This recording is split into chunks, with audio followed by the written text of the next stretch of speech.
Zest, and I'm in the Thermoweb booth at the H&H Americas show in Chicago, and I'm going to demo my Strippy Improv flowers. These flowers are part of my Strippy Improv spring quilt, which is also hanging in the booth. I'll show you later, but I'm going to give you a quick demo on how to make these. When I make these, I use HeatnBond Sewable Lite because it works really well for the stickiness factor, and also it's super easy to peel off, and I'll show you how I use them. So for these blocks, I'm using the All About Daisies collection from Jackie Robinson from Benartex, and it's this great combination of dark blues and the warm yellows and the greens, and it worked out perfectly since I was making a daisy block as well. So for the Strippy Improv technique, I start with a background piece of muslin that I trace my shape onto, and in this case it's the tulip blue. And then I have a bunch of strips of, in my case, yellow fabric that I'm going to use to put on top of that. So I want to make sure when I piece this that I completely cover my shape. And I want to go beyond it, so I've got some wiggle room. So I cut longer strips, and I'm going to lay the first strip down.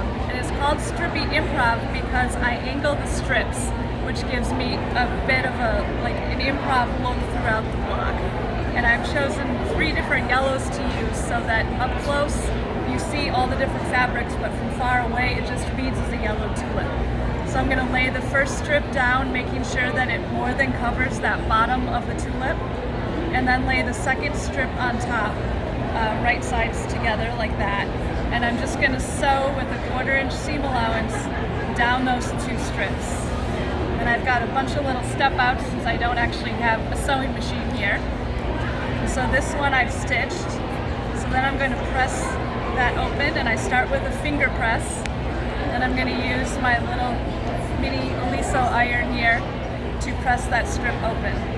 I don't know about you, I have a tendency when I'm pressing, I want to move around a lot. But I try to just hold it still because that's how the heat sets it. And so right now I've got 2 strips, and they just look pretty straight at the moment. Now I'm going to add number 3. And this is where the improv comes in, because rather than just lining it up with that top edge of the strip, I'm going to angle it. And I want to make sure that I can see my bottom strip above that new strip, so I know that I won't have a gap. But I'm going to choose my angle, I'm going to pull it back and audition it, and see, so you can see my seams go in different directions, and that adds that interest there. And then same thing, I'm going to stitch, but I'm going to stitch along my top strip right there. And so after I do that, I end up with a piece that looks like this, and you see I still have this extra fabric. So this I'm going to trim off, and I'm just going to pretend to do it today because I don't want to make a mess. But I fold the muslin out of the way, and so I just have that strip to cut, and I would cut off that little excess. And then same thing, I'm going to press it open. And I always do the finger press first to make sure I have it folded completely open, so that I'm not ending up with a little folded gap in there. And you can see now I'm starting to get that improv look because the seams are going in opposite directions. So then I will do the same thing with the next piece. And this one I'm going to angle probably in the opposite direction, but I like to audition it a bit to see which gives me the most interesting look.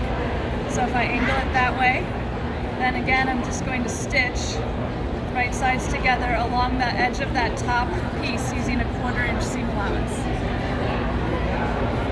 And so then that's what this looks like. So same thing, I will fold it back. And I'm just simulating it here, but I will cut off that little bit of excess so I don't have so much bulk. And then I'm going to press that strip down. And so what I'm building is a pieced yellow section using improv piecing. So there's just a lot of interest and a lot of texture in how those strips go together. So then I would take my next strip, and same thing, I'm going to audition it in a couple different directions, choose what I like, and go and stitch that in place. And I will end up with a finished piece that looks like this. You can see I've completely covered my original tulip shape. And so this is what I've got. And before I do my reverse applique, I'm going to give it one more good press just to make sure that everything is tightly secured. And now here is where the fusible comes in. So I've got my tulip shape drawn on the fusible as well. And then I've got a background square right here. And so what I do to center it on the square is, you can see I've pressed my fabric piece in half. So I've got a little folded line that I know where the center is. And I'm going to do the same with my tulip shape so that I've got a folded line there. And then I'm going to position it on my rectangle and make sure those folded lines match up, because then I know my tulip is centered. And then I'm going to press that shape onto my background fabric.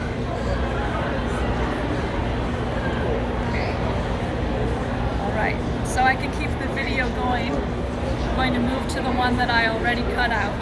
But you can see I have it pressed on the back, and then I went and I cut out the inside. Now if you're used to cutting applique on the outside, the inside, you have to pay attention that you keep that edge nice, because you're keeping the outside, whereas typically you're ditching the outside and keeping your shape. But we're doing reverse applique, so it's the other way. So then what I'm going to do is take my Strippy Improv yellow section and lay it down, peel the paper off of the back, and I'm going to position it on top. Now when you do this, because you've made it a little bigger than your tulip, you can kind of adjust the shape and see, do I want a little more showing of this gold at the bottom or a little more yellow at the top?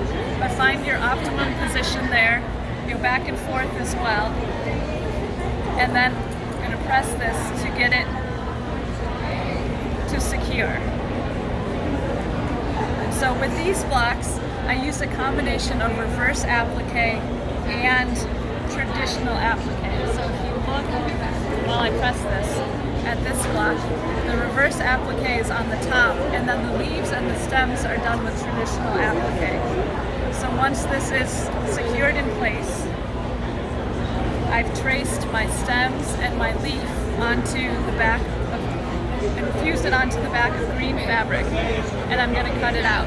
So my tip for cutting out stems is, because yes, you can trace and cut a straight line for the stem, but instead I trace it so I know about how big it should be, and then I use my ruler and rotary cutter, and I don't have to cut it with the scissors, and I get a straighter line every time that way. So I've got my stem, and then I've got the tulip leaves. And so again, I've traced my leaf shapes onto the paper side of the adhesive, and then I'm going to cut them out so I can fuse them in place. Now this is not reverse applique, so this time we're keeping the inside rather than the outside. And for the tulip, I've got one small leaf and one large leaf, inspired by the different sized leaves that you see on tulips in general.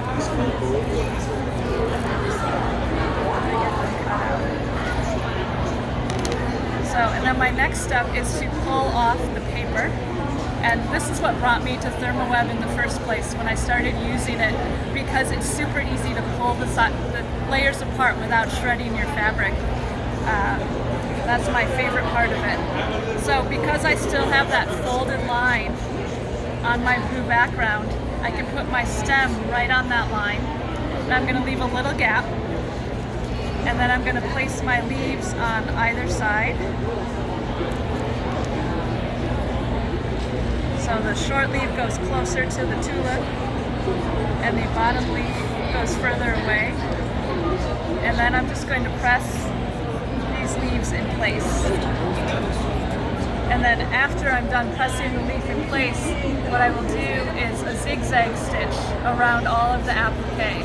And that just not only helps to secure it, but also gives it a little extra design look because I've got the yellow here that pops on the blue, and then the green which kind of blends into the leaf. So that's how we put together a daisy block. And a tulip block.